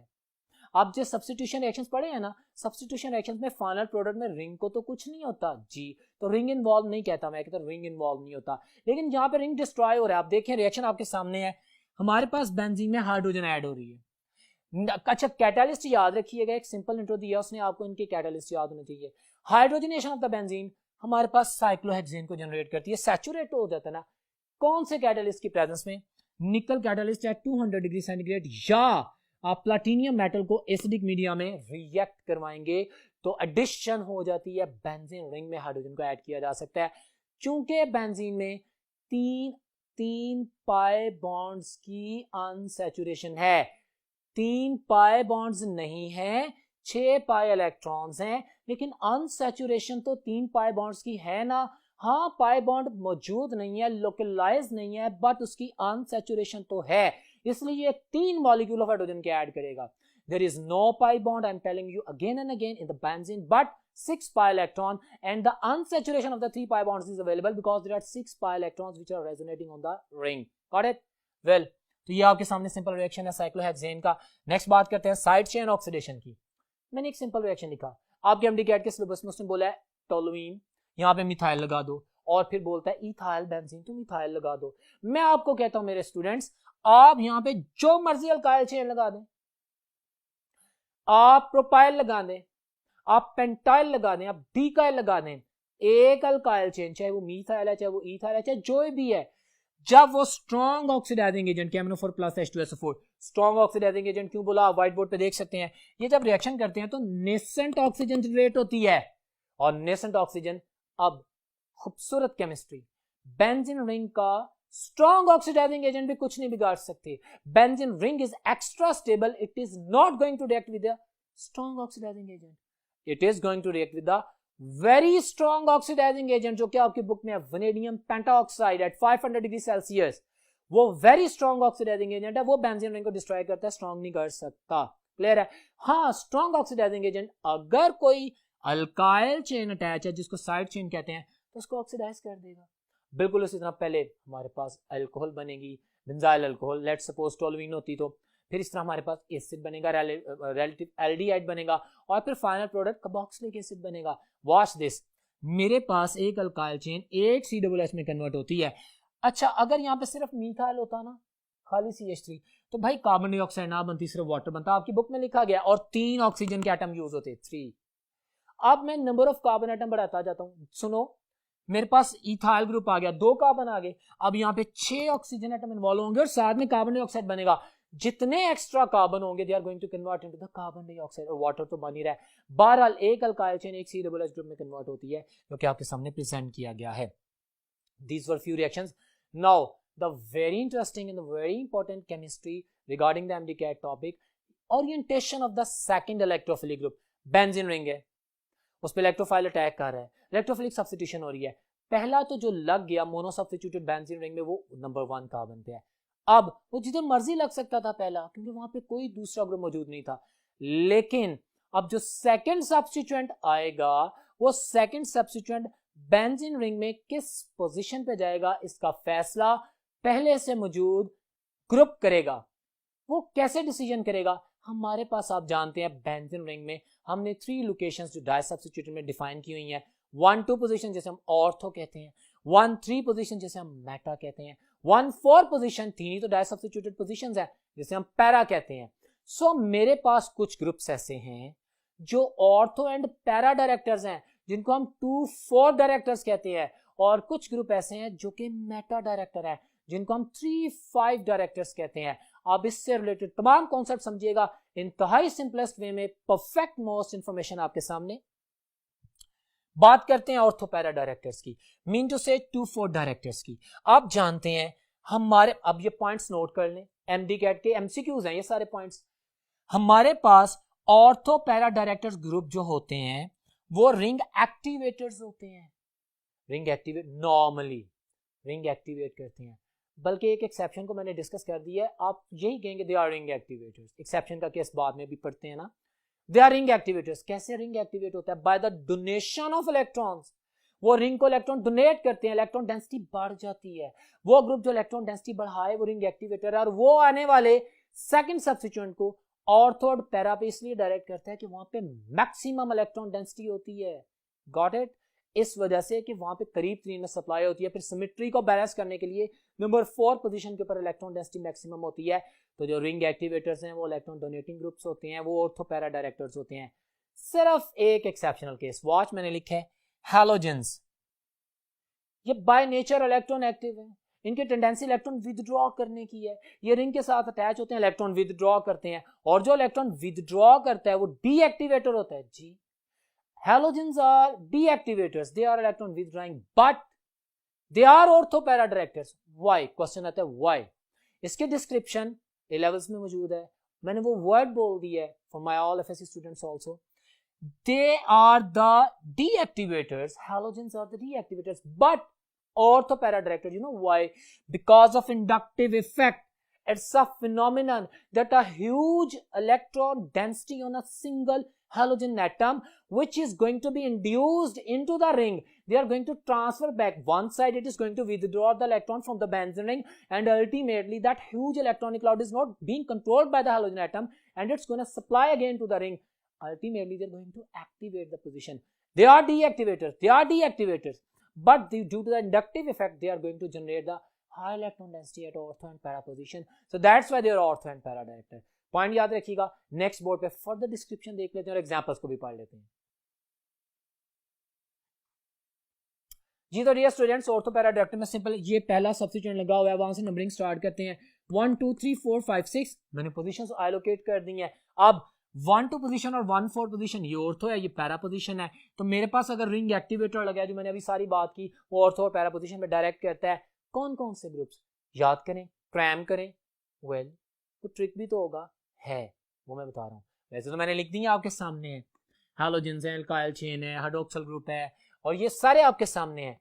फॉर एग्जांपल अगर मैं भूल जाता हूं तो मैं क्या करूंगा, एक ट्रिक, मेरी सिर्फ एक लाइन सुन ले for you people MD CAT students.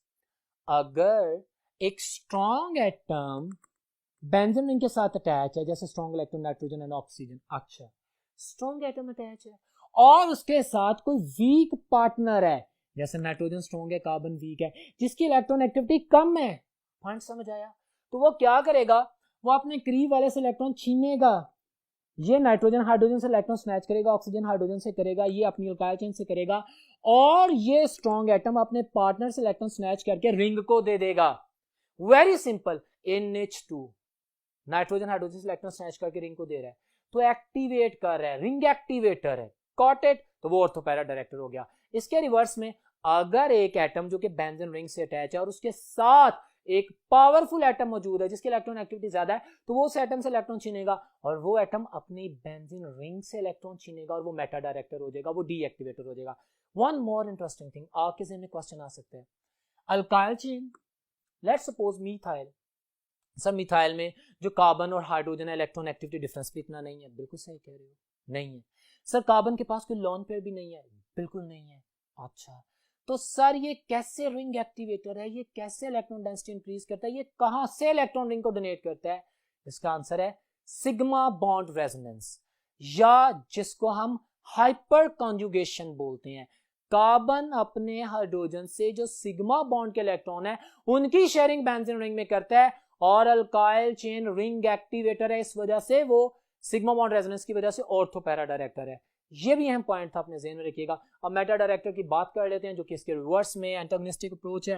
Ring डीएक्टिवेटर्स जो इलेक्ट्रॉन स्नैच करते हैं, डेंसिटी कम करते हैं, वहां पे ऑप्शन ही ये बचती है कि हमारे पास मेटा पोजीशन जो कि 3 और 5 होती है, वहां पे इलेक्ट्रॉन डेंसिटी होती है, जहां पे अगर कोई सेकंड इलेक्ट्रोफाइल आना चाहिए तो आ सकता है। क्लियर है? हमारे पास इलेक्ट्रॉन विथड्रॉइंग ग्रुप्स होते हैं, इलेक्ट्रॉन डेंसिटी 3 और 5 पोजीशन पे ज्यादा होती है, जहां पे अटैक होता है। एग्जांपल्स मैंने दे दी, once again the same concept I'm repeating for you my dear students।